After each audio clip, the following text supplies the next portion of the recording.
Hello, everyone. Welcome to New York. Welcome to BazelCon. I'm Dmitry Lomov. I work from Munich office at Google. I lead the Munich part of the Bazel team at Google. And I want to talk to you today about what's coming and what's been going on last year and what's coming next, right? So we have a great conference last November. And just a few highlights from a lot of things that we have been doing. Of course, we heard a lot today about remote cache and remote execution. Starlark, our extensibility language, got a new name, but it also got a specification, a style guide, formatter, other tooling. You'll hear about that today as well. And we do a lot of Starlark stuff as well. There's Starlark API for flags and configurations. C+ rules are getting the great Starlark API. Android rules are moving to Starlark. And in general, I think we see that the future of the rules, the future of basic extensibility is Starlark, right? You'll see more and more of that, more capabilities coming to Starlark and stuff like that, right? So then there is continuous improvement for Windows. TensorFlow has switched the entire build also on Windows to Bazel, which is a great step. And last on this list, last but not least, is the much better CI system. So our CI setup a year ago was Jenkins, kind of, which didn't work very well, and now we have a much better system that really gives us confidence in the quality of stuff we're doing. And of course, a lot more things that were happening by the team in the last year. So, and then you'll hear a lot of lightning talks about things today. We'll hear about remote cache and execution in depth, and so there'll be more updates throughout this conference about what we've been doing, right? What I really want to talk to you about today is where we go from there, right? So if you think about how Bazel came to be, we've been using Bazel, it used to be named Blaze, at Google internally for our things. And we grew to love this development process that Melody has talked about today, with fast tests, fast builds, same things for all languages, uniform build process. Our developers love it. And we wanted to share that with the world, right? And so that's how we open source Bazel. And when we did that, we didn't know what's out there.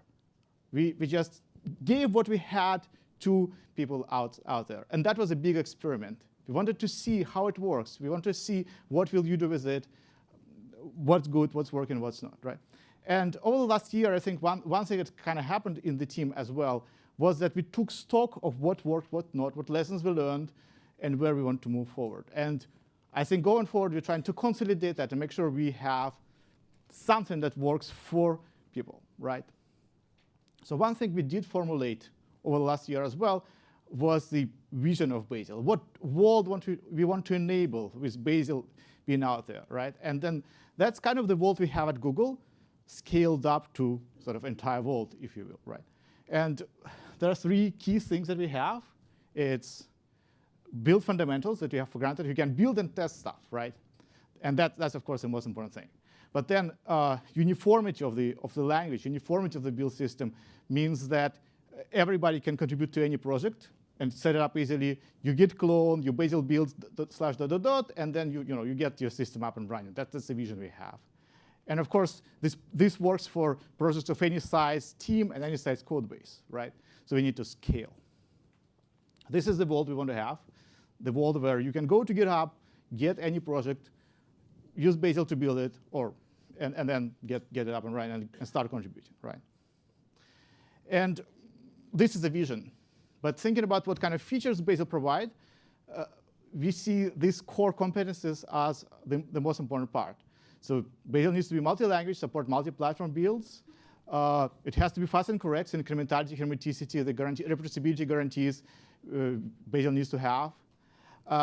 We have the uniform extensible build definition language you can use for different languages, for different platforms, different ecosystems. Of course, the build has to scale. So that means the only way to scale beyond your single machine is to scale towards a cluster.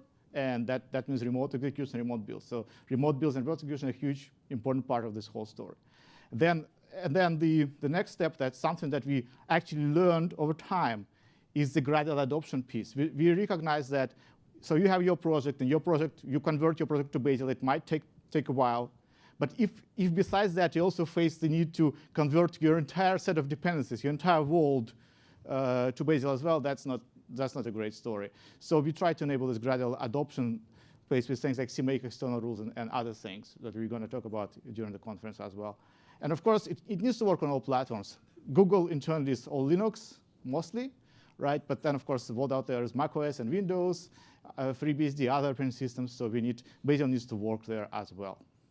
So these are the, I guess, these are the core competencies that we want to enable with Bazel. And that became very clear. And now I guess the next step is, well, we are not there yet. If I ask anyone, you will tell me, 5 things you hate about Bazel right now that we need to fix. Which means that, of course, we cannot kind of get there immediately. We will have to change things. Going forward, we will have to change things. There will be some changes in the API, some changes in how we approach things. We'll have to evolve how Bazel works, evolve to adapt to new languages, evolve to adapt to new ecosystems, evolve to adapt to new way of doing things. And we have to move fast, right? We have to catch up, as Melody said in her talk. Developer community is rapidly evolving. Things come up all the time. The new stuff is happening and need to adapt and catch up and hopefully lead even, right? But of course, and we have been kind of doing that. We kind of running. But now we realize that we actually need to get to a place where the community can catch up. One of the biggest complaints we hear from our users is that, well, Bazel breaks me all the time, right? So what we want to get to as a first order is to get to a place where we can manage change. So this first thing we want to start doing, starting maybe in a month or so, maybe in November release, is having the kind of, when we do breaking changes, we do that gently, do that carefully. And this means, it is 3 things. We clearly say what stuff is unstable and experimental and which is not. We give all of you space to adapt to adjust to the changes. And we communicate those changes extensively and openly in a single place, right? So here's some ideas of how we're going to do that. This is our plan going forward. That can change over time with your feedback, of course. But so first of all, we need to figure out what's unstable, right? And to the first approximation, if you have your build and you run the build with -- experimental flag, that's no guarantees. That's unstable. It's going to break at any time. So don't if you don't want breakage, don't do that, right? However, everything else, if you don't have a -- experimental flag, this behavior is stable and supported. So you can rely on this. And this includes things like Starlock APIs. This includes rules that are bundled with Bazel, Bazel APIs as you might build event protocol and execution APIs, flags and their semantics. So if everybody in the room can recognize that this is a lot to promise, there's high-room law that you probably know that people will depend on your bugs and people will depend on things, and we can accidentally break you. That might happen. But when we do intentional changes to the system, we will follow this guidance. If there's unintentional changes, if there are bugs, there are issues, we will deal with them in some manner. We'll figure out what the breakage is, how we can fix that, roll back, we will maybe figure out how to fix things. But our intentions are that as long as stuff is not under experimental flag, it's stable, it's supported, right? OK. So now, but of course, we cannot just keep things at the same place, right? We have to move forward. So we will have to introduce some break-in changes. The idea there is that we will, the key principle there is that we will avoid upgrade cliffs for the break-in changes, so that at any time you can take Bazel, update to the next release, and then at your own pace, at your own time, update your code to catch up with that next release. And the idea is this is here. For every incompatible change that we have, we will have a migration window. That migration window will be a release during which release you can actually update your code. And every incompatible change will come with a flag that will be turned to off but available in the migration window release. And there'll be a migration recipe. That migration recipe will tell you how to update your code so that it works with the flag on and off in that Bazel release. So for example, if you rename a Starlock function, we will keep during the migration window, there's old name function and new name function in the same release. So you can just update your code. You can keep using the release. It will still work. And you kind of, once you do that, you can easily upgrade to the next release. You don't have to, you're not bound to update your code at the same time as you update the release. So that's kind of the story we want to give you. We want to be at a place where a community is able to follow the changes, where the community is not stuck behind bad releases, specific releases, and doesn't need to go in jumps. We really want to have a smooth transition towards new things, right? So yeah, when these new changes come in,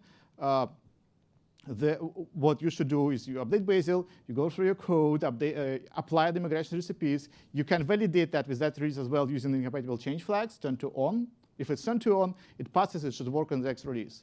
But then for your development production builds, you should really use Bazel as released without any flags. And you should not tell people downstream to use incompatible flags. It should always be Bazel, release Bazel in the kind of pristine state. Okay.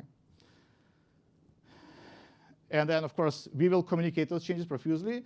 We'll have every compatible change will come with a flag. We'll have a GitHub issue with a recipe to migrate. Hopefully, migration tools. Stellar team did put a lot of effort in building formatters and refactoring tools. So we'll hopefully leverage that to provide you with automatic tools to migrate as well. And in the release notes for the release, we'll announce which changes are flipped on next, in the next release. And then that's your turn. Now you can use that to update your code, and you can provide feedback on those GitHub issues and tell us if the migration recipes are wrong or if the change happened too fast or something like that. So we can adjust our pace. But one thing I really want you to do is to give us feedback, test these things, give us feedback, see if that works, that system works, that that procedure works for you. Okay, so this plan is for managing change. Right? First we need to manage change. We need to figure out what we change, how we break people. Are we doing this in a good way? Do we have a good migration story? But of course, then the next step is to increase stability by, not actually shipping these changes every release, but we'll gradually ratchet up the size of the stability window to maybe first 3 months and 6 months, and then on and on and on. Right? So this is the plan. We will get to stability, and we'll get it through this process of communicating and managing incompatible changes, and then increasing the stability windows. All right, so, and just a bit of guidance with this system is your production builds should not require any experimental compatible flags at all. Right? Don't take, if you run the builds, don't use those. It's a bad sign. Right, and so do test your builds as Bazel comes along, and that's especially important for those who maintain things like rule sets or sort of important connected nodes in the ecosystems. Let's say you have a popular library that's built with Bazel, or you have a rule set. Then definitely do that. Definitely try to follow the change, and we'll help you with that. And definitely test our release candidates, get us more feedback about what things we are doing. If you do accidental break-in changes, tell us about that so we can help and adjust and adapt and figure out what's the right solution in the specific cases. All right, so this is something about the break-in changes, and this is about some of the pace of our development. But then I really want to talk about sort of what's happening. And I guess I think you see the motive of this talk already. It's Bazel is coming from a beta tool, from this experiment that we try to run with certain success, and we try to make it in the supported, mature tool that people can actually use, can rely on in their, during their DevOps operations. And Bazel is nothing without our ecosystem.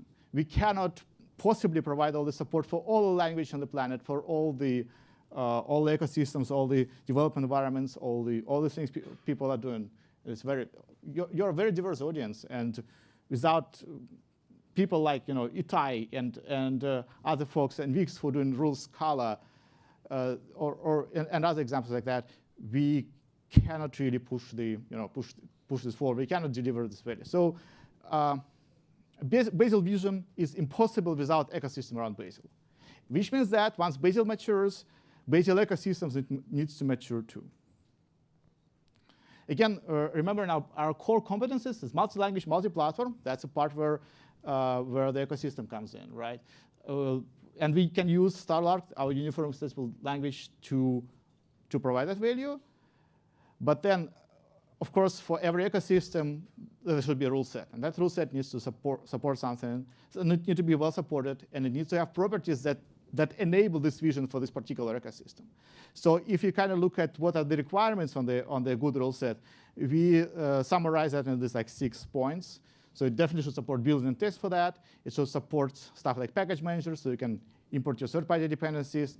It has to be extensively interoperable. So for people who are familiar with Sandwich, that's what I mean, right? So you can depend on this stuff from other languages.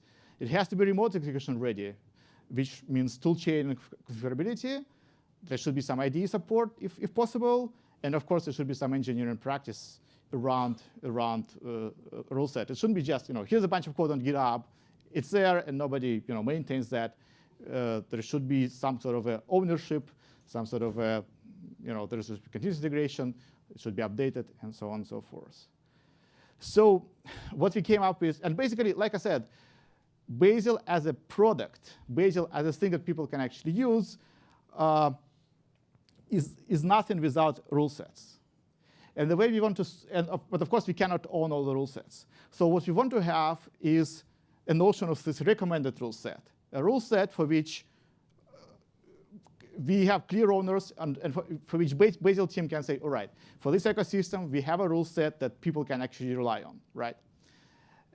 And so the idea here is that we will, as a team, as a community, find and recommend those rule sets, and we'll have an objective and open criteria for recommending those rule sets. And some of those are here. So it's got to be a good rule set in the sense of previous slide. It has to provide all the features.